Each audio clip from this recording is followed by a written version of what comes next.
Hey guys, what's going on? It's MixedByJocelin here, back with another episode of Mixed Opinions, and we've got a brilliant guest on for you today. But before we get into that, a big shout out to Audio Movers for sponsoring this podcast. They're giving you guys 1 month free of all their plugins that they have. All you have to do is use code MixedOpinions2024 at their checkout when you're downloading any of their plugins, and they'll give you guys 1 month free of all of their plugins. So shout out to those guys. Appreciate it. That's Audio Movers. But today on the podcast, we've got Danelley on the podcast. How you doing, bro? I'm doing great, man. How are you? I'm very good. Happy to have you on. Thank you for having me. I appreciate it. My first Canadian, Toronto-based engineer coming on the podcast. It's brilliant. Hey, man, I feel special. Yeah. Well, hopefully more to come. I'm actually coming to Toronto in May. So man, we'll have the link for sure. Yeah. We'll go grab a coffee. You can show me your space. Do you know what I mean? 100%. Of course. My brother. What are you coming for? My brother lives out there. My brother lives in Toronto. So yeah. Amazing. Yeah. Okay, cool. He's not into music or anything like that. He's an engineer, but more of a civil engineer than a music engineer. Okay. So, yeah. But just to jump straight into it, for those that don't know about you and who you are and the music that you've worked on, I'd love for you to give us sort of like a short and sweet introduction to how you got into the game and like how you got to where you are today. Sure.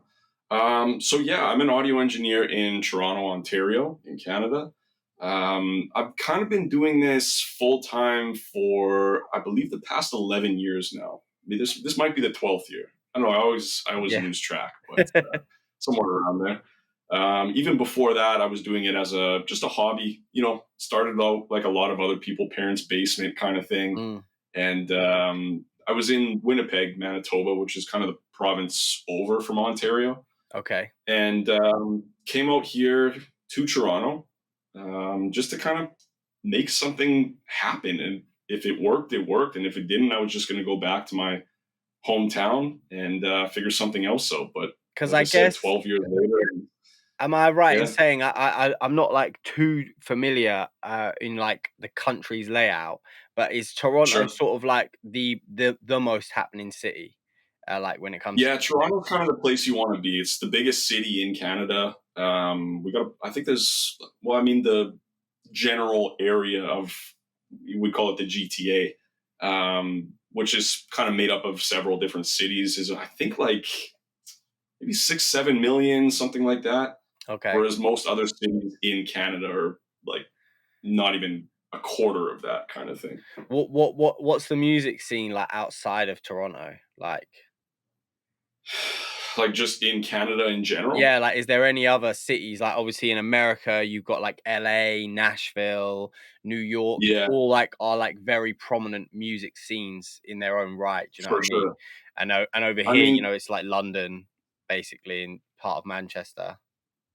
Yeah, it's like for the most part it depends what kind of genre you're kind of stepping into, but for sure in like the like hip hop, R&B, pop kind of realm, Toronto is kind of the place you want to be for sure. Yeah. That's just where, I don't know, that's where things seem to happen here. Not to say that it doesn't happen in other cities, but when you've got that big of a population, the support here is kind of, I don't know, there's a lot of it, if that makes any sense, you know? Yeah. Well, you've had some major artists come out of the city, do you know what I mean? And like... Well, that's the other thing, right? So there's all the heavy hitters have kind of come out of the Toronto area. You've got Drake, you've got Weeknd, you've got Bieber. Yeah, exactly. To name a few, right? Tory Lanez, another one. Yeah. Are all from here or kind of surrounding cities, right? Yeah. Sorry, I sort of cut you up there because that was a question that I wanted to ask anyway, and I felt like it was like a good line to ask him. But please continue. So you moved to Toronto.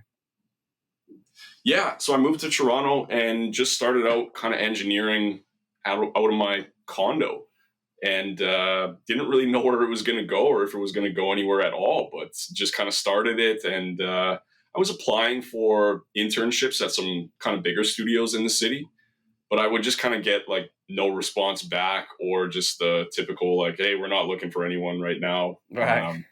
But I kind of gave up on that fairly quick because I was hitting like all the studios and just wasn't getting anything out of it, which is why I kind of started doing my own thing just on the side. And I was just doing it with people that I had met out here for free kind of thing, Mm. just to get the experience and stuff like that, right? Yeah. And then eventually I kind of realized like, okay, these people are now telling their friends, and then their friends are telling their friends. So it just kind of kept snowballing. And then with eventually I started charging people after I was like, okay, enough free work. Let me just try to make something out of this. So Yeah.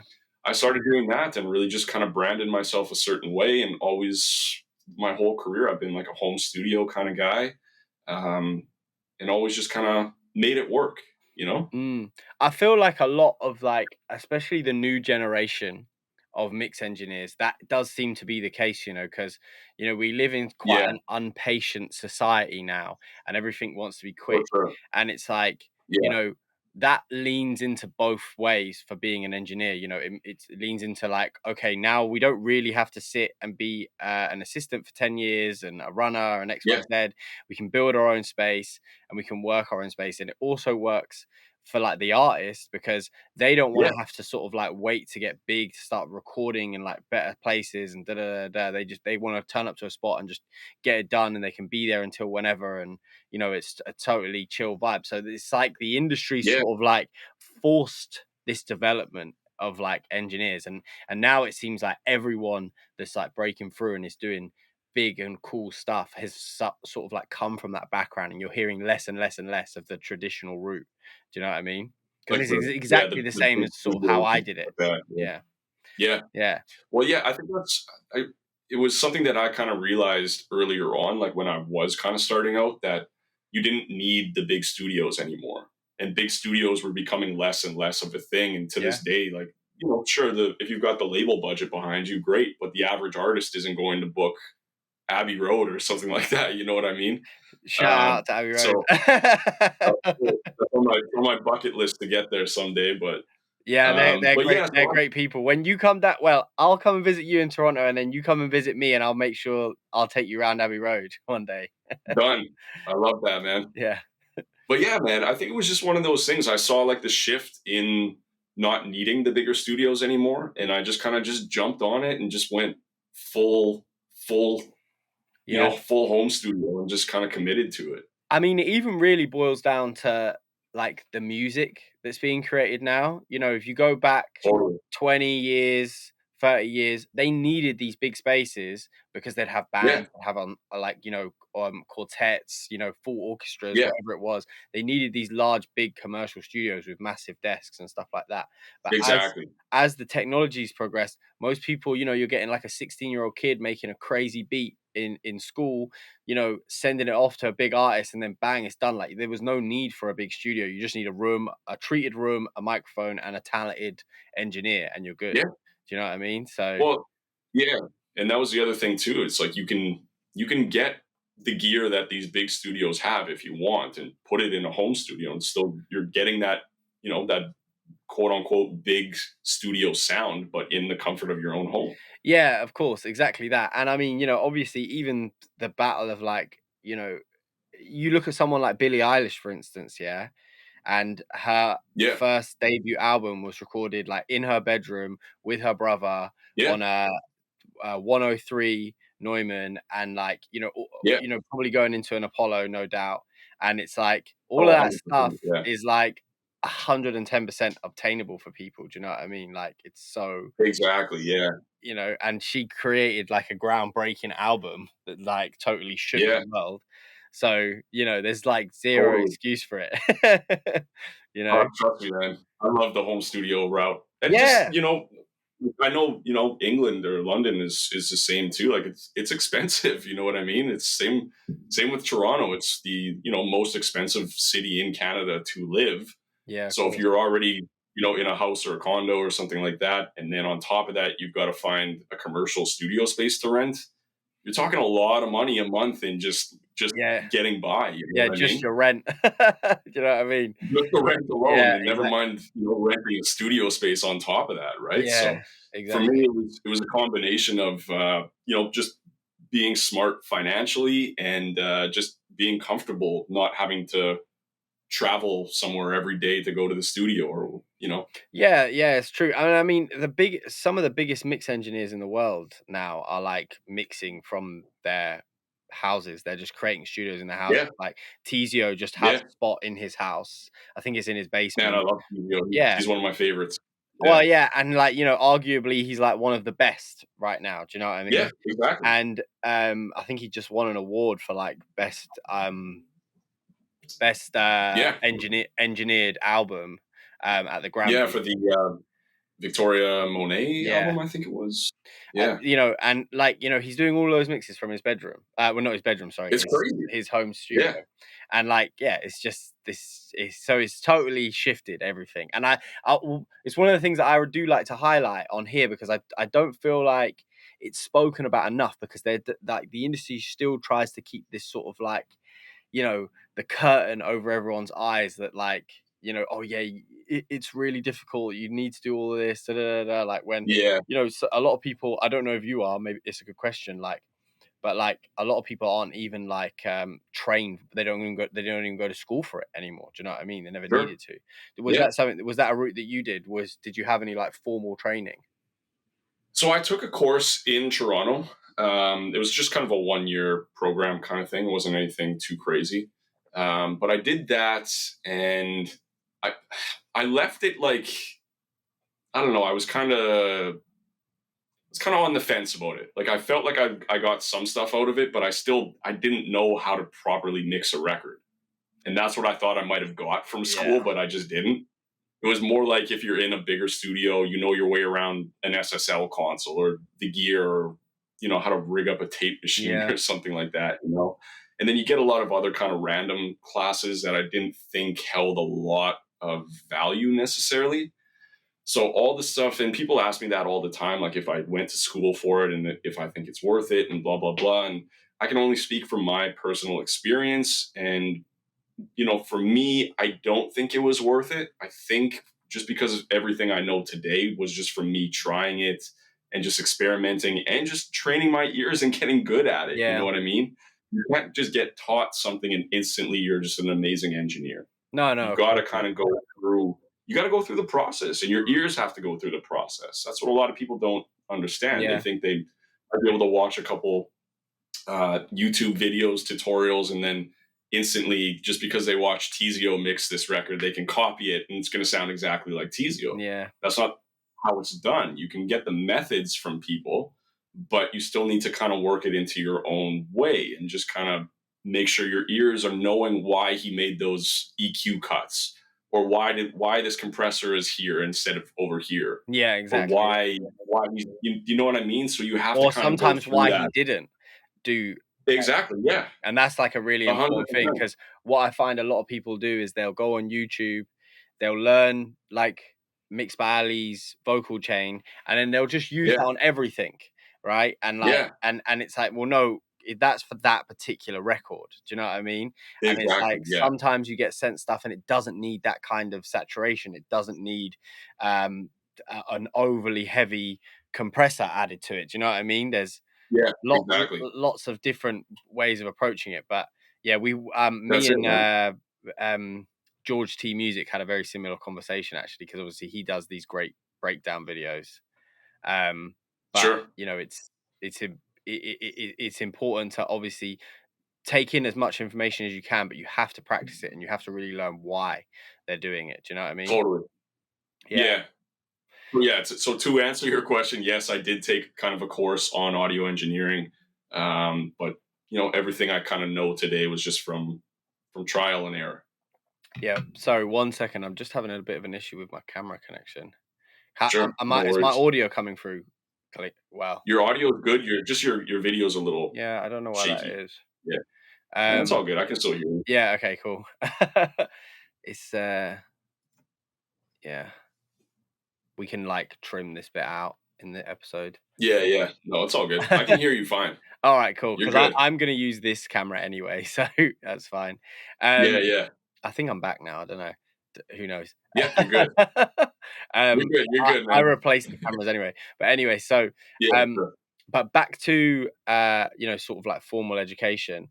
I Mm, couldn't agree more. To be fair, I I was trying. I went and did a BTEC, or I did one level further than that. A HND in the UK, which is like Gotcha. 1 year off of a degree. The reason why I didn't bother finishing the degree was because the time I finished the HND, I had already started working in a music studio, and there was no need for it.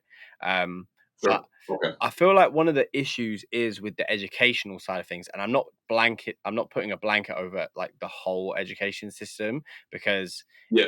it's not the case for everyone. But I feel like a lot of the teachers, they understand like the basics of like how to set up the studio, ins and outs, auxiliaries, XYZ. But then when it comes to Yeah. mixing, like without sounding sort of like too harsh or too like polarizing, like they're Yeah. Yeah. teaching because they're not mixing, or because Yeah. True. do you see what I'm Yeah. saying? I know Like, what you and I have mean. no disrespect, because I have the highest respect for some of my teachers that taught me, like, honest to God. And I know, like, the guy, Of course. my main guy Jay, he would he gets it, he gets me to mix his records now, and this is the man that taught Yeah. me. Okay.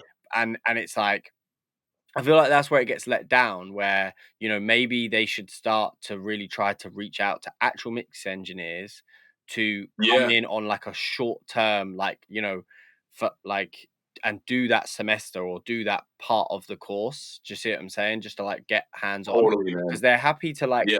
hire in and rent like a band for you to record and pay the band for Yeah. a day. But then you should pay a mix engineer to come in and mix the song with the students and learn how they mix. Do you know what I mean? So That's so much better. Yeah. yeah, and I think that would be I think that would be a good progression if you talking in the traditional route. But like, obviously there's brilliant situations now where you can learn from mix engineers. Like, I think I saw somewhere on your Instagram page that you do a course. Am I right in saying I that? do. Yeah. Yeah. Exactly. Same here. So you can, Yeah. you could come to one of us and actually learn from a professional mix engineer that is mixing in the industry right now. Do you know what I mean? So And you can kind of learn exactly what you need to learn. You don't, like how I run my courses. I tell people, like, what is it you want to learn? Do you want to learn mixing techniques? Do you want to know recording stuff? Some people want to come in and just learn like the business side, like how yeah, I created a full-time job out of yeah, the this. You know what I brand, mean? yeah, Exactly, because a lot of people aren't necessarily the best business, yeah, men or women. They might be good engineers, but they don't know how to get the clients in.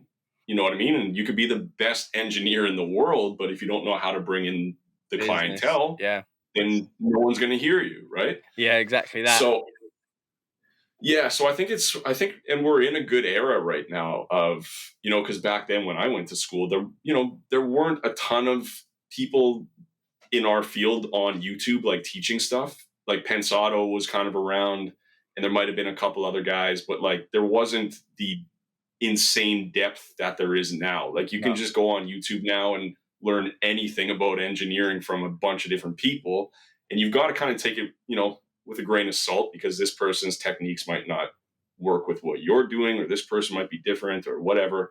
So you've got to kind of just take in all the information and just kind of figure it out into a way that you can create your own sound and brand and yeah, I character. couldn't You know agree what I more, mean? 100%. Like, I mean, Yeah. even today, I am still consistently learning like new Oh, techniques, totally. new things, just from like jumping on YouTube. But obviously, the guys that are listening to this podcast, if you are going to go on YouTube, make sure you go on either of our YouTube channels and watch our tutorials, because our tutorials are the best. There you go. There you go. Exactly. Come to us first, and then go, and then 100%. go to Wavy Wayne, who's coming, who I have an episode with, but he's got enough Okay. subscribers. Of course. Of course.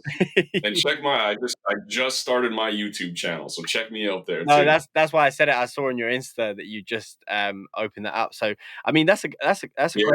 that's a great question. To be fair, like what sort of like opened you up and like made you take the jump and decided, like, you know what, I'm gonna try this YouTube thing. I'm gonna take it seriously. You mentioned you got the camera, you've invested in the camera. Do you know what I mean? And Yeah. you wanna dive into that route. Like, what sort of inspired that, and where is the goal with that? Yeah. So it's something that people have been like just followers on Instagram. I've got a good following of just engineers and producers, that kind of thing. And when I started really kind of giving informational content, like mixing techniques or just business tactics or whatever for engineers. A lot of people just kind of say like, hey, this short content is great, but I'd love to like hear more. Or I'm always getting questions from engineers about certain mixing techniques or about business tactics or strategies. And it's too much to just answer in like a 1 minute reel or something like Yeah, that. of course. Or it's Yeah. too much to explain in the DM. You know what I mean? Mm. So instead of trying to just do this really fast, quick content for Instagram and TikTok, I said, okay, if I'm going to do this, let me do it properly and jump on YouTube. And again, I've been wanting to do it for a while. It was just about the timing and just, finding a place where I was comfortable doing it, had the time to do it. And just, I don't know, I needed to feel good about doing it. You know Yeah. what I mean? Have you So I published did that. your first video yet?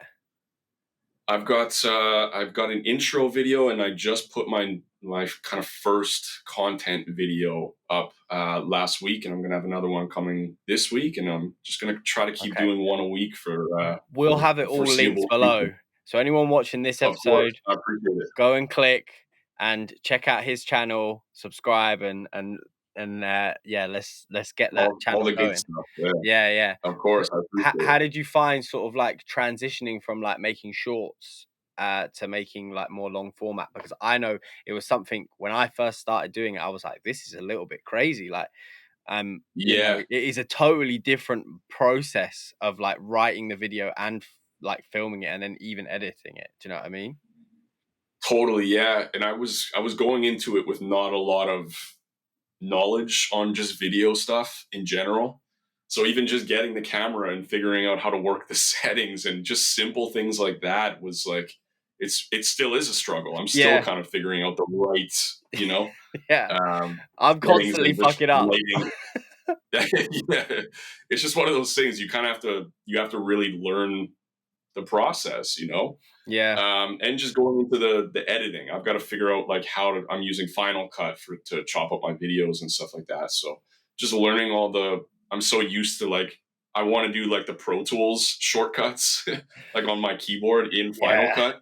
Yeah. And I'm like, oh, that's not for this. I've got to figure out the shortcuts for Final Cut. So I'm always like looking up those kind of things Yeah. and figuring out YouTube and just trying to, dive into all that and what's Yeah. right and what's the best way to post with the caption for the video and all that kind of stuff. So it's been a bit of a process, but I'm figuring it out as I go.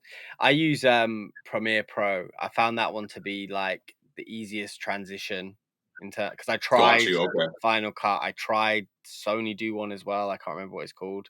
I Sure. tried a bunch of them, but Premiere sort of like worked for me. And Okay. it made it like, when I'm like cutting down my long form videos, like this podcast, for instance, it's so easy to Yeah. like find little snippets and just drag them in and then make shorts Got you. from that content, if you see what I'm saying. Yeah, totally. So that's Well, maybe I should check that out. yeah. No, I mean, whatever works, whatever works. Yeah, of Like, course. but Totally. yeah, that's just the way. And I have an editor, not for the podcast, but for my actual YouTube videos. Okay. And he uses Premiere Pro as well, so it makes it super like seamless, if you know what I mean. But I do Just totally get it. bouncing back and forth. Yeah, and like even like Yeah. I don't edit on my Mac. I edit on my Windows computer in my house just to like get a different a Got you. change of scenery. And like even like the shortcuts there, Yeah, I'm totally. constantly like deleting stuff by accident because I'm like doing Sure. whatever shortcut, and it's like, oh, that's not actually what that's for. But yeah, no, that's awesome. Exactly. So, Yeah. and what Yeah, sort of man. like so the kind of videos that you're making, so are they like tutorial based, or you're going to lean more into sort of, as you were saying, the business side of things, just like straight talking at the camera? Yeah, a lot of it is the whole channel is based towards people, kind of like us that have home studios or want to have home studios, Mm-hmm. and just getting them to realize like you don't, you can start with very little and kind of build into what you want to be, or what you want to become. So it's just kind of those things that explaining things that I did right that work, things that I did wrong, so that other people don't have to make those same mistakes. Yeah. And it's things that I would have wanted to know as an engineer just starting out, or even a few years in. It's things that I would have wanted to know back then that I didn't know that I know now. Yeah. I'm sure I'm making that kind of confusing, No, no, but no, no. um, It does make sense, and it is, yeah. It's like just sort of like bridging the gap and like softening the blow to some people. Do you know what I mean? And just trying to help them that's it, man. connect to how like the sort of mindset you need to have when it comes Exactly. to running a business and being, it's because we are business owners at the end of the day, Yeah, and totally. how to sort of like optimize it in a way. What one bit That's of it. advice I'll give you with the YouTube stuff though is start, and this is something that I've just started doing and it definitely does help, Yeah. like it's weird how much it helps, is Okay. make the title and the thumbnail first before you make the video, and then Hmm. it That's interesting. yeah, it's like the other way round to what most people do it, but that is the most Yeah. important thing. And once you have that sort of Okay. set, it really like ingrains like how you need to push out the video, like how you need to record it. If you see what I'm I can saying? see that, man. I Yeah. like that. And it's like old school, That's a good tip. yeah, like back in the day, we'd go to Blockbusters to pick up a DVD, and it Yeah. does that sometimes. I don't know what that is. The Yeah. buttons up. Um, It's all good. but and we would just pick up the cover that looked the coolest. Yeah. Yeah, it's Like, true. yeah. So it's like that's nowadays, obviously, it's just Netflix or whatever, and you can just instantly see the trailer. So we go off of the trailer. But YouTube is still Yeah. very much like you're competing with like all of these tiny squares, like what's popping out the most, and then that title. And that's the only way you're gonna get the engagement and the click. Do you know what I mean? That's a good point, man. Yeah, yeah. So Well, I guess I'm filming I gotta do today, so I'm gonna try that out. yeah, start with the thumbnail and the thing, and then as well, it just makes sure like because that if you don't, it becomes like the last minute thing. Like I've done videos where I've been making the thumbnail like 2 minutes before I upload the video, and it never Yeah, sure. the way that you want it to. Do you know what I mean? It just doesn't connect. Totally, man. I get that.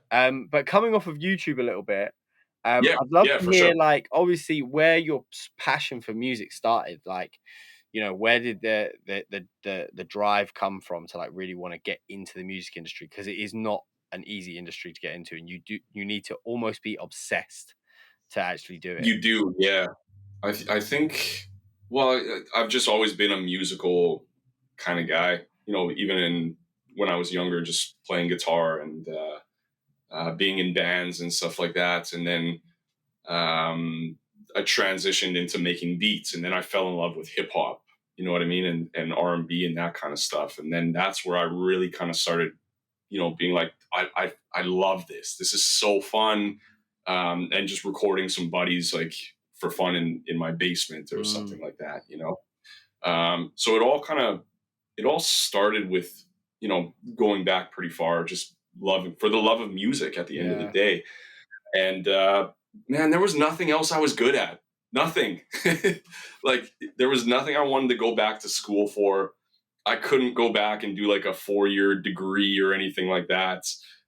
School was just not my strong suit. I kind of always squeaked by. So um, there were no like trades that I really wanted to do. So I yeah, was like, I have to make something work in music. yeah. And I just fell in love with producing first. And then producing kind of went into engineering. And I was like, engineering is so cool. Like I want to do this all the time. And Did that you was feel kind of like? where it kind of started. Did you feel like when because obviously the lack of like engagement that you got from school for whatever reason, did you feel like Yeah, when you started to get into engineering, because it is a bit more of like a technical process, you started to get some sort of like gratification to yourself for like learning this complicated like this yeah, complicated system, and figuring this and for me personally, because I had a very similar experience. sure. I'm severely dyslexic. I was Okay. absolutely rubbish at school. There was Yeah, no yeah, option for me other than yeah, music, and the amount of sure. like self-worth that I got from like actually learning and being good at engineering Yeah, and mixing and stuff like that was like what I missed from school. If you see what yeah. I'm saying? No, I totally get that, man. And you're right. I probably like looking back at it now. I didn't realize it back then. maybe as much as I do now, kind of thinking back 10 years ago to when I was starting out. But yeah, I think that probably would have been a good thing to kind of say Mm, that I probably yeah. did feel. No, Yeah, yeah. Only reason why I say it is just because you telling the story, and a lot of your story, by the way, is immensely parallel to mine. Um, and sure. and it's like that's definitely something that in reflection, I've like learned about myself is that like my Yeah, confidence came from being able to be good at this, and before that, because totally, man. I've never said this on this episode on the podcast before, but I left school with like the reading age of like a 7-year-old. I didn't read my first Got book. you. Okay.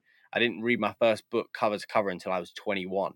And Oh, wow. it was engineering that Yeah, gave me the ability to be able to read because I really wanted to learn these systems, these tools, what the speakers did, XYZ. And it was magazines like Sound on Sound and things like that that I would pick up, and yeah, I would just sit there and I would struggle to read, but because I cared so much, I would learn to read.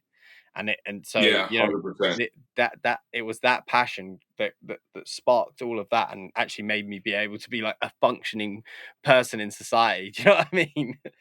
Totally, man. I totally get that. And I think it's, it probably has to do with also realizing that realizing that one, you like doing this, but then Mhm. also the realization of like, hey, I'm kind of fire at this. Mm, You know what I mean? When you kind of get to a point, it's like I'm pretty good, and people are liking what they're getting from me. And even for me, the transition of just working for free, kind of just getting my experience up and stuff like that, to transitioning into, and it was scary to make that transition into starting to charge people, mm. because at the beginning you don't really know what you're worth, and you don't have a ton of experience. So for me, it was like, oh shit, like people are willing to pay me for this. This is cool. Yeah, that's it. You know what I mean? Yeah, yeah, that's it. And I So mean, it's still even an ongoing battle now of like as you progress, like changing your yeah, prices, like continuously battling what you're worth, like, and you always of have to have course. those awkward conversations with clients, like, oh, but last month it was this, and I'm like, well, you know, there's a constant progression going on here. Do you know what I mean? But then you get some Well, clients that are like, yeah, bro, 100% rate it, you're worth every penny. Do you know what I mean? And they love to see the growth, and they're happy to pay the extra, which are those are the kind of clients that you want to keep, you know. well, and that's it, man. I think people that realize, that you're investing back into yourself to make other people good. You know what I mean? Like if you're constantly upgrading things, if you're Yeah. buying gear, if you're getting a new microphone, if you're constantly like making things to improve your quality for your clients, a Mm. lot of people see that and they value that, and they see that you're worth whatever you think you're worth. And if they don't, maybe people don't know how much gear is. Maybe people don't know how much that microphone costs. They definitely And don't. then those are the ones, well, yeah, and then those are the ones that might be like, well, I can get it. This guy quoted me this much. Yeah. And it's like, well, great. But Then go but with they're that guy. gonna go and record on like a road into a Scarlet, and like Exactly. the guy doesn't really care. He's just trying to get his $50 an hour or whatever, and A you know, hundred percent. and I think that's people, the issue.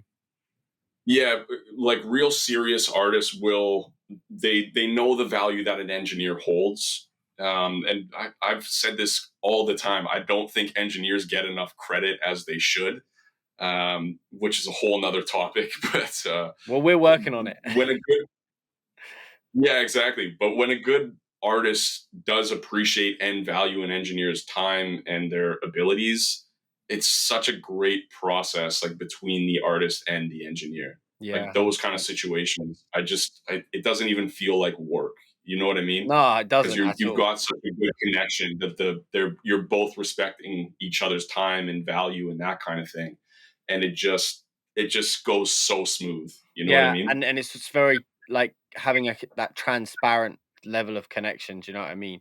You feel like when you Totally. have that kind of relationship with a client, you feel like you can be like open and honest with them, and Yeah. all you want to do is just get the best level of work out, and so you're working as a partnership rather than as someone just paying you the bare minimum they can pay you to get their song to whatever they think needs to be ready. Do you know what I mean?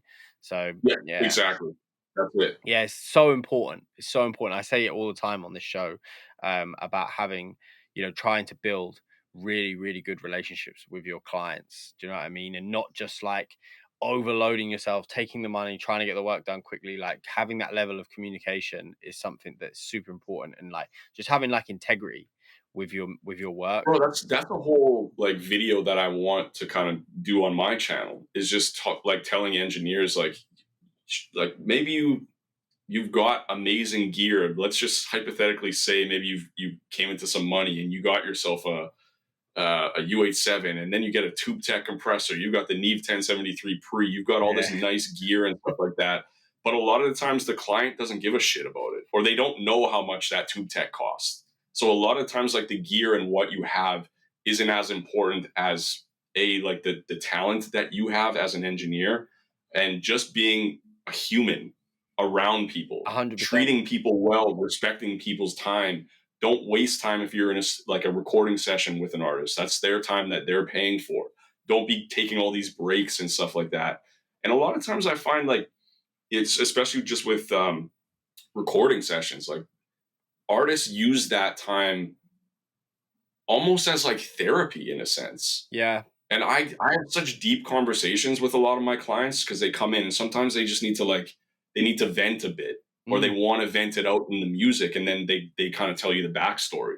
And they Well, just want a good human being to just listen and talk to and just understand what they're going through and stuff like that. yeah, like the main thing is obviously they're in a vulnerable state when they're releasing these songs from themselves, right? Mhm. And That's it. if you're not the kind of person that can respect that and Yeah, be open to that, then they're just going to close off, and then they might still get the same song out, but you're never going to get the same emotion. Do you know what I mean? Because they're not going that's to it. feel fully comfortable with you as a Hundred person, not percent, just man. as an engineer. Do you know what I mean? So, and that is a tricky Yeah. thing, and it's something that you can't teach, unfortunately. It's No. like, Yeah. You can. yeah, it's something you just have to work on, and like work on so much that it becomes subconscious in the way that you interact Exactly. with people. Do you know what I mean? And like reading their energy. Yeah, man. Because sometimes sometimes I'll get a client in, he wants to talk loads. It's all about being open. Like, they don't care if Sure. they get one song done in an 8-hour session. They just want to be in the room and just work on whatever's best, and however the session flows, it flows. And then I've got other guys that like they clearly just want to just shut up and get to work. Do you know what I mean? And that's their mood and Yeah. that's their right. Do you know what I mean? So it's your responsibility to sort of 100. like feed in that and make that the best experience. And that's when you're going to get repeat customers. They're probably going to go and That's it, try man. somewhere else, Exactly. and it ain't going to work. It ain't going to have the same vibe, and then it's going to come straight back to you. Do you know what I mean? Yeah. So, Well, and that's why I tell like engineers that reach out to me a lot, because a lot of times people, they'll see your rack or stuff you have in your studio and be like, oh man, if only I had that, I'd be getting all these clients and stuff like that. And I tell them like, hey, look, when I started out, I had like an Apex mic going into an M-Box interface, and I was still making a living off that. So yeah, it's not always about what you have. It's just the person you are and how you treat people, and just the kind of the vibe of your room. I yeah, always tell people that at the start, like just make sure the vibe looks good, make yeah, sure it's yeah, clean, make sure it smells good. There's not stuff just all over your desk and um, clutter in the corner and stuff like that. Like yeah, people they want to be in a nice environment. yeah, exactly. So Yeah, I always tell like aspiring engineers, like focus on, doing a good job, be a good person, and get the vibe of your room on yeah, check first. Then yeah. start getting It's into got to more be. gear and upgrading your monitors or mic or whatever. Yeah, Exactly. It has to be comfortable, even down to like I like have like my lighting set up, and I can change all the lighting because I'm like, what kind of mood are you in? Do you know what I mean? Are we turning the lights off, making the panels red? totally. Yeah, Like, are we going for more a light open vibe? Do you know what I mean? And stuff like that. And yeah, like man. it's super important. And like I always have like air fresheners to start on Yeah, by. so well, I've always got a diffuser running with like eucalyptus oil or something Yeah, like that. yeah. I like It's the funny. incense sticks, but yeah. Yeah, yeah, yeah.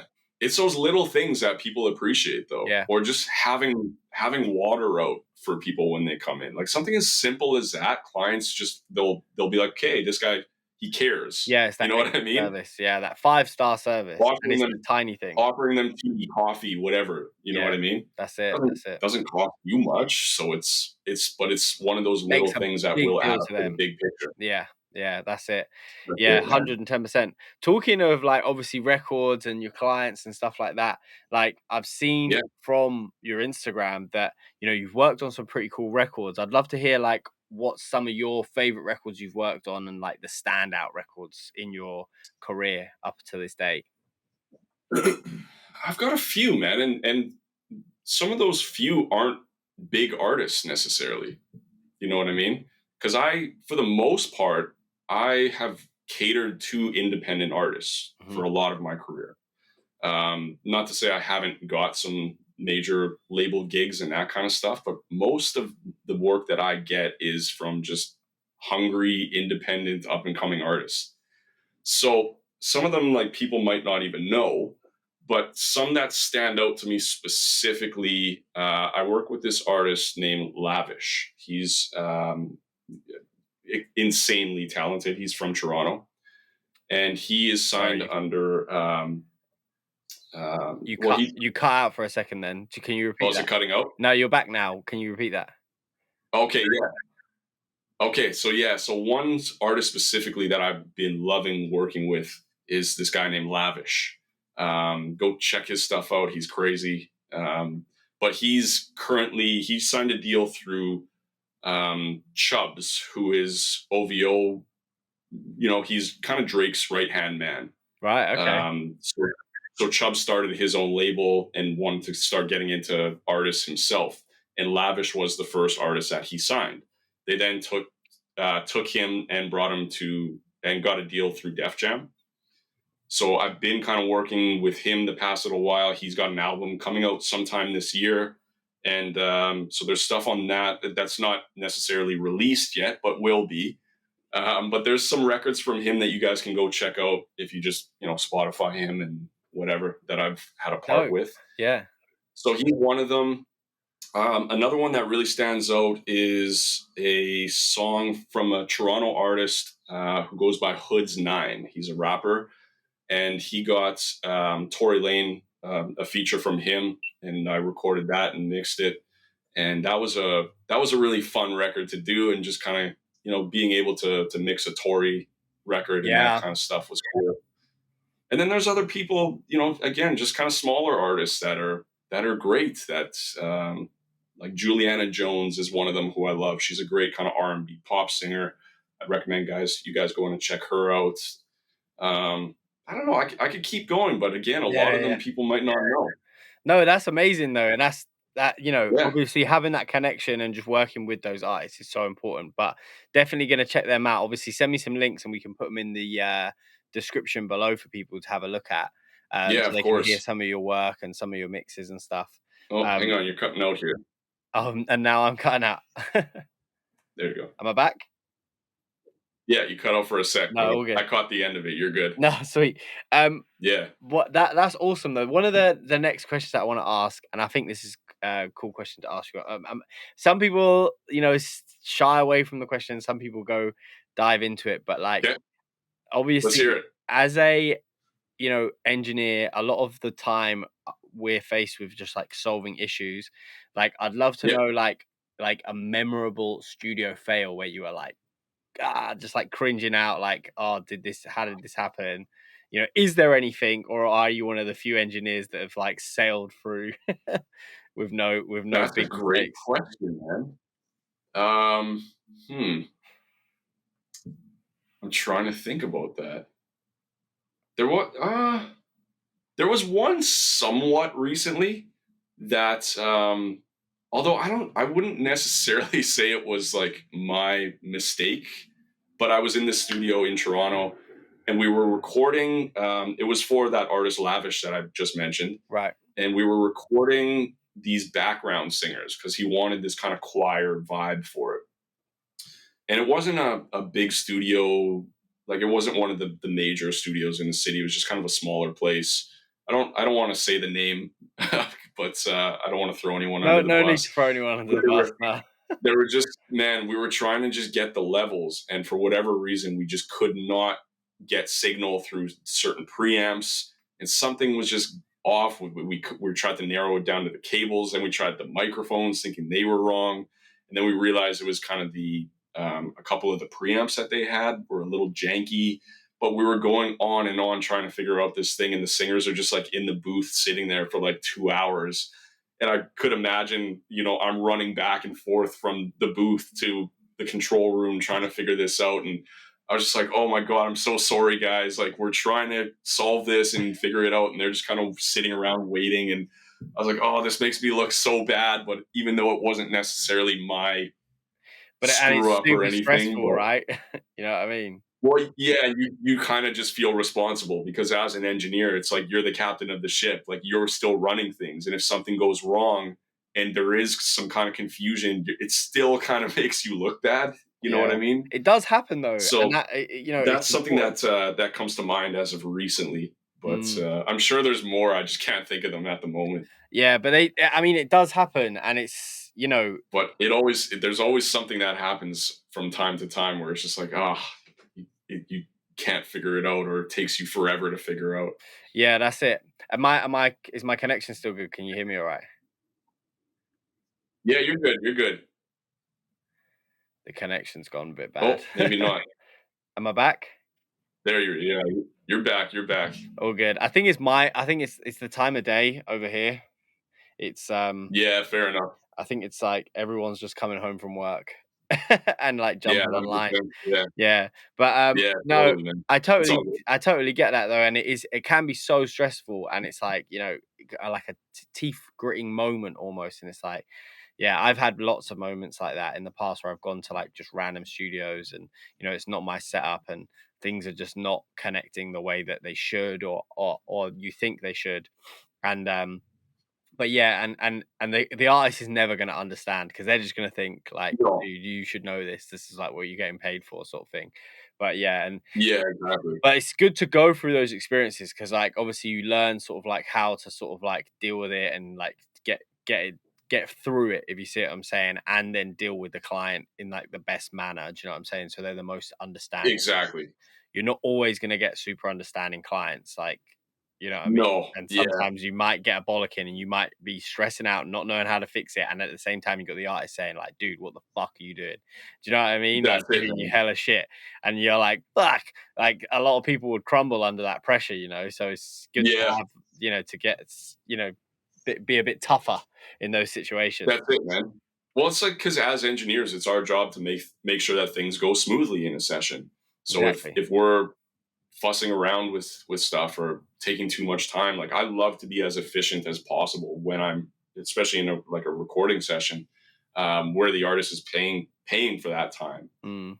Just making sure that before they even come, I've got stuff set up. I know what kind of, for the most part, a lot of the clients that I have are repeat, so I know what they sound good going through gear wise or something like that, right? So if I know that this person's coming in, I know I want to run them through the 1176 compressor or something like that, because I want that to catch those kind of faster transients. Or if I've got an R&B singer coming in, I say, okay, I want to run her through the Neve and then through the opto comp or something like that. Yeah. So I think just being as efficient, and then making sure during the session, again, you're not wasting time. You're not taking breaks. You're not going out for a smoke every 15 minutes, or you're not, I don't know, just fussing with things, or while you're recording, making sure you've got your template set up so you can drag and drop things down so that there's no time really wasted. Yeah, just And bang, people, open, people, let's go. that's it, man. And the artists will appreciate that. They'll respect it. And at the end of the day, it's things like that are going to get them to keep coming back to you. Yeah. That's dope, man. And well, to come off of that a bit, I'm glad that you got that, because that was a really good story. Sometimes I get a little bit like, I know you aren't telling me the truth. Like, you're downgrading it because you don't want to expose yourself. But that was really, really good. Exactly. A lot of people are like, man, oh no, I've never made a mistake. You're lying. You no know what one's I mean? perfect, man. No one's Yeah, perfect. exactly. Yeah. And if you are perfect, then I don't know, it's just weird. Yeah. Like, people make mistakes. That's what happens. That's life, Exactly that. I want to ask you Mm, another question. You probably know this one's coming, and okay, this is a question that everyone loves. But at the moment, sure. what are your top 3 plugins? Not because I know you're into your hardware. I've seen your hardware. I want to know plugins. Oh, hang on, you cut out again. Am I back?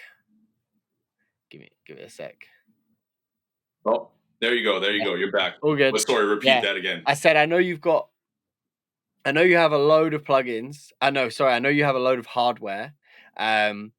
But I want to know Hmm. plugin wise because obviously that's obtainable Okay, for everyone. And sure. what are your 3 favorite mix plugins at the moment that you're using? I would say just the SSL channel strip. I specifically like the UAD version, but the Waves version or I don't know, Plugin Alliance, like I think they're all good. I think just the SSL just strip is so versatile and there's so much you can do with it. Yeah. That's pretty much on I'd say 95% of mixes that I do for people. Another one I would say just again because it's on every mix would just be Fab Filter's Pro Q3. Yeah. Um, for me, that's my favorite EQ. There's so much you can do with it. The freeze function on like the graph of it, you know what I Oh, mean? when So it you can goes kind of blue. when you can kind of pick frequencies out and then kind of tweak them from there. I love that feature. Yeah, if So you that would hold it probably be down. my second. And what else? God, there's so many, as you know. It's hard to kind of narrow it down to just a few. Um, but for the sake, let's maybe throw in a compressor. And I would say the most used compressor that I probably use in a mix would be one of the probably just one of the 1176 models, like from UAD. I love like the blue stripe Yeah, the or just the bluey. classic. Even though I've got like the 1176 hardware, sometimes you just need to do stuff quick, and the I just love the sound that an 1176 has. So Yeah, you have a I'll, lot I'll more of throw that you in. have a lot of control, and you can get especially when you're recording rappers, you can get those quick Yeah, transients through it, and that's what's really important. And then maybe later down in the chain, you can have a more like relaxed compressor to sort of smooth things out a little bit. But definitely at the exactly, man. beginning, it's important just to like catch all of that stuff. Do you know what I mean? And keep in the 100%. transients. Yeah, that's cool, man. Yeah. Yeah, So some I'll go interesting with plugins. those three. Yeah. Say that one last time. No, that I'd say I would go with those three. Oh Those would right, be yeah, yeah. my picks as of right now. Yeah, they're good and they're classics. Do you know what I mean? And it's sort of it leans into your style of mixing. Do you know what I mean? Totally, man. Yeah. Yeah. Another question that I wanted to ask you, and this is Oh, like a hang on, you're cutting newer. out again. Oh, really? There you go. There you go. You're Okay. back. It will. This will all smooth out in the edit, so don't worry about it too much. Yeah. Um, another Gotcha. another question I wanted to ask you was, and this is like a newer question that I've started asking people, and it's kind of a bit Sure. polarizing. I don't know if you have an opinion on it or not, but um, Okay. what's something that you don't like or is irritating you at the moment about the pro audio world, the industry? God, that's another good question. Um, I think currently maybe the just all the AI stuff coming into the picture. It scares me a little bit because of how good a lot of this stuff is getting. It is kind of scary, like to think that maybe one day there will be. I mean, there already is some things out there that can master your song or whatever. Not that I'm a big fan of them as of right now, but I think that is something in the future that could be a thing. Hmm. So that it doesn't necessarily bother me at the moment, but it does it's kind of one of those things you want to be a little alarmed for. You know what I mean? Yeah, I mean, I was speaking to Wavy Wayne about this last week, Yeah. and he had a slightly different take on it, and I kind of agreed Okay. with him, and he's like, the idea Okay. is to embrace it, because at the end of the day, what we're trying to do is create the best product for our clients. And if we can adopt Sure. in AI to make that faster and better and easier, then we should learn how to integrate that into our sort of workflow.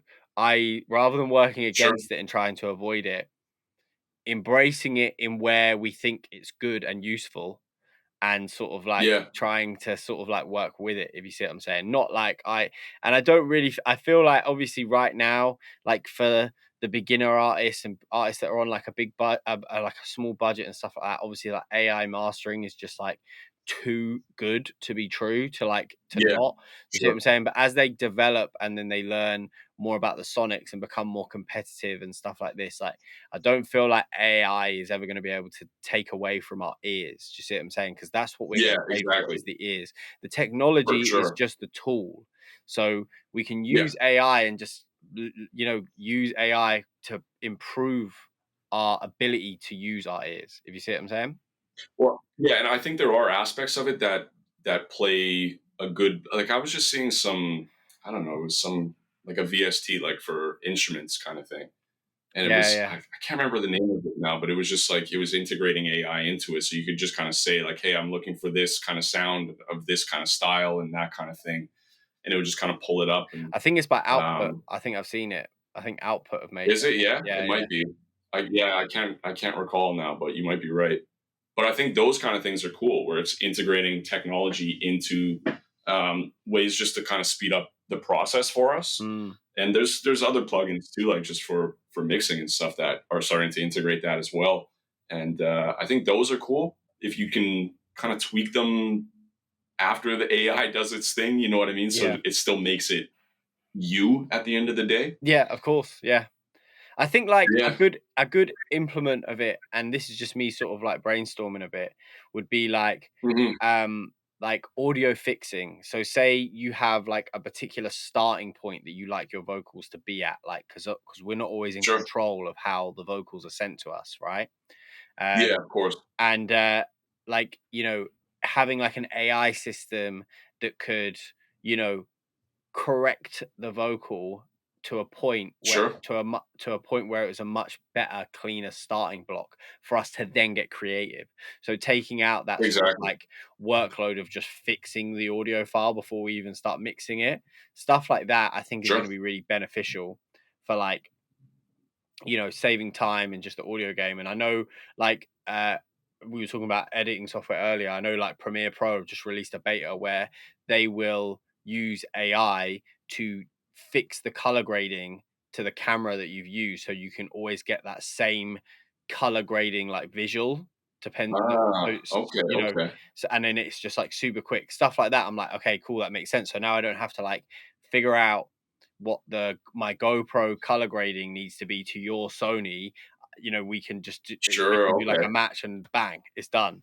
You know, and Totally, man. there'll That be would be cool. yeah, and probably be videographers out there that are thinking, oh yeah, but that's gonna eat into my budget or whatever, eat into my thing. Yeah, yeah, I don't yeah. think it will. I think it would if you adopt it in the right way. It's just like it's like that the age old transition in audio from like analog to digital, and then Yeah, eventually now we're 100%, all man. trying to get that analog sound again, So Yeah, it's yeah. like, the ears hear Things what they want things to come hear. full circle. Yeah, exactly. Yeah. But it's definitely an interesting, and it is a polarizing topic, and I do feel like it's dangerous, and you know uh, I think it's more about educating the client rather than it like taking away from the professional, in a sense, if you see what I'm saying. I agree. But Yeah, yeah, 100%. but that's cool, Well, man. and like we said earlier, like real artists who are dedicated to it, they know the value that an engineer holds Yeah, of for course. for making them sound good and just the recording process and everything. Even though Exactly a that. lot of people do record on their own, right? But there's something about just having that engineer with you to record that you just get that second ear, you get that second opinion. He or she might catch things that you miss if you were to just be recording on your own.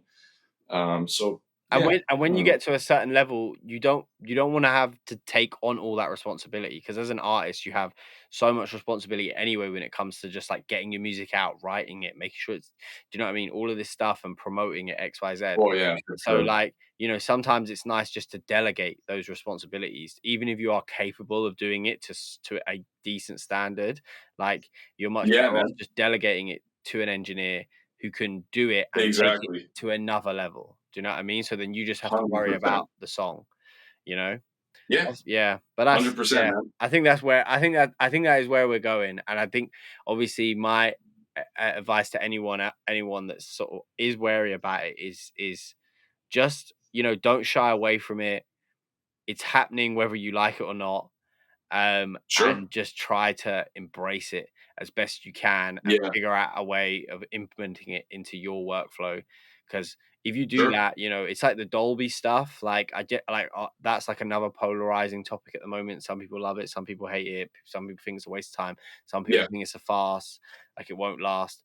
But like, if you're one of the guys that doesn't adopt it and it isn't a farce and it is here to stay, in 10 years' time, your workload's going to get cut in half, because Yeah. you're not going to be in that realm. You're not going to be caught up. So like, that's what I say to all my like engineering friends. I'm like, bro, like, just fucking like learn it. Like, it's just like, Yeah. you just got to do it. Make sure you know how to do it. So when Sure. push comes to shove and you get asked, can you do this Dolby mix? One, you can say yes, and two, you can also make some more money. you know. Yeah, man. So Exactly. that's it. That's it. My last question, before I let you go, it was Okay. like a two-parter question, but what advice, if you was able to go back and speak to your younger self, what hmm advice would you give him? Um, I think I would just say like just really put the time in. And like I was kind of saying earlier, like get your ears trained and knowing why this EQ cut is doing what it's doing, or learn the why a compressor is doing this, or learn what compressor is right for a certain vocal. So really just putting the time into to the craft itself instead of rushing into things and just thinking oh, you're great right off the bat kind of thing. Just realizing that there's a process to it that you kind of have to go through as an engineer, and Yeah. it can be a lengthy process. So I tell people all the time, like, just have the patience. Even though you might not have the biggest clientele right off the bat, or even a year into it, you will build on that eventually. So patience to me is like the biggest thing that I tell, you know, aspiring engineers that reach out to me, is just kind of stick to the process, trust yourself, put the time in, and things will progressively get better over time. Yeah, I couldn't agree more. 110% is yeah, having that patience paired with consistency is like, Yeah. where you're gonna find success in what you love doing. Because there will be days Well, that and you just don't want to do it, and there will be days where you feel like, I'm just struggling. Is this the right path? But if you keep yeah, man. focused and just keep pushing forward, like, eventually, like, things just start to just like snap into place and just click. Yeah. You know, and And I, go on. yeah, I was going to say, and I think just telling people too, because even when I was starting out, and I'd look up to other engineers and they'd have all this crazy gear or this expensive microphone or something like that. And there's me just with $150 Apex going into a $200 M box interface, Um, it- a lot of the times, as an engineer kind of just starting out and you don't have a lot of stuff, you can kind of get discouraged, especially in this age where it's all over Instagram and people are always just showing the best of what they have and all their great moments, but no one's showing the flaws. The You know what I mean? grind. And that's another reason why I wanted to start my YouTube channel, is to just show that it's not just all fancy gear all the time and the best of this and the best of that. There are moments where you're going to struggle, and there are those real kind of moments that things are going to go wrong, or there's things that you have to figure out with your taxes or something as an engineer, or just putting money aside for things where if something happens, you're okay for your rent that month. You know Yeah, what I mean? yeah, So those things, and just to show that don't get discouraged because you don't have all this crazy stuff. Make do with what you have. I find that to be such a crucial thing to tell people these days, because again, we're in that era of people just showing all the stuff that they have, but they don't show how they got it or how Exactly. they might have started off or that kind of thing. Yeah. So yeah, don't get discouraged. Just make do with what you have and you'll build up from there. Amazing. Yeah, that's solid Yeah. advice. I couldn't agree more. 110%. My Mhm. last question Yeah, I'm going man. to ask you, before I let you go, Okay. is where do you see yourself in 5 years' time? Like, where do you want to be in your career? Hmm. That's another good question, man.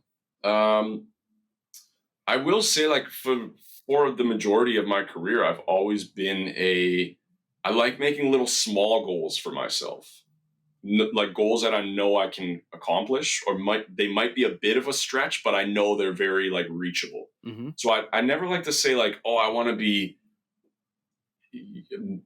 mixing for Drake in 5 years and doing all this. I want to be in this massive studio. I don't like setting those kind of goals. So I like to just kind of take things as I come. And I'm a very in the moment kind of guy. You know what I mean? So I don't necessarily always like to think too far ahead. Right. So I think, like, to answer the question where I see myself in 5 years, man, I probably see myself still in my same home studio doing some great work. Maybe I've got a few more pieces of some nice gear, and I'm working with some great artists and maybe some more established artists. But man, I love kind of where I am at the moment, and I'm very blessed to be doing this, as a full time career. And at the end of the day, making music for a living is amazing. So Yeah. I'm very comfortable with where I am, and if I'm here in 5 years doing the same thing, I'm totally cool with that. That's very refreshing, that answer, I have to say. It's like you're you're fully aware of where you are and where you've come from. Do you see what I'm saying? And it's like, Of course. it's like that age old saying of like, smell the flowers, you know. So Yeah, and that's really cool. And then obviously, yeah, there is something to be said in like, it is good to have these long-term goals and like aspirations you want to hit, but like, at the same time, it is good to sort of like be a little bit looser because you never know what's around the corner. And if you're living in the moment, you of can, course. you're open to those things and just letting life take you to where it needs to be, do you know, where you need to be, if you see what I'm saying. That's really That's it, cool. man. Yeah, it's just looking back at, where you started from, and just over the years where you've kind of progressed and where you've messed up and whatever, but just being grateful in the moment for what you have, looking back on where you kind of started from. You know what I mean? I Exactly. think that's super important to kind of give yourself a pat on the back every once in a while, because sometimes you can get caught up in the moment, or you're stressed out or something, or a client's pissing you off or whatever, and you're like, oh fuck this, or Yeah. I don't want to deal with this, and blah blah blah. I need to just take a break, and then I'll be kind of in my head about it, and then maybe my girl sees it too or something, and she's like, Tyler, just take a step back, just focus on what you've done and what you have, and think about where you were 5 years ago or 10 years ago or whatever Yeah. the case may be, and just be grateful for what you have. Yeah. So And if you are ever yeah, having I think those it's moments, important to do that. if you are ever having those moments where you are a bit stressed or a client's upset you or something like that, I would say the best thing to do is just go for a walk. Like, try Yeah, not to for sit in sure, the man. studio. Don't put that energy into someone else's work. Like, even if it's just for 10 No, minutes, exactly. step out. You'll feel like I've never regretted going on a walk. Like, there's never been a walk that I've regretted. Exactly. Like, and you just clear your air. Yeah, A man. lot of the time it's weird. Don't even, I have my headphones in, but I don't listen to music. I don't know why I do that.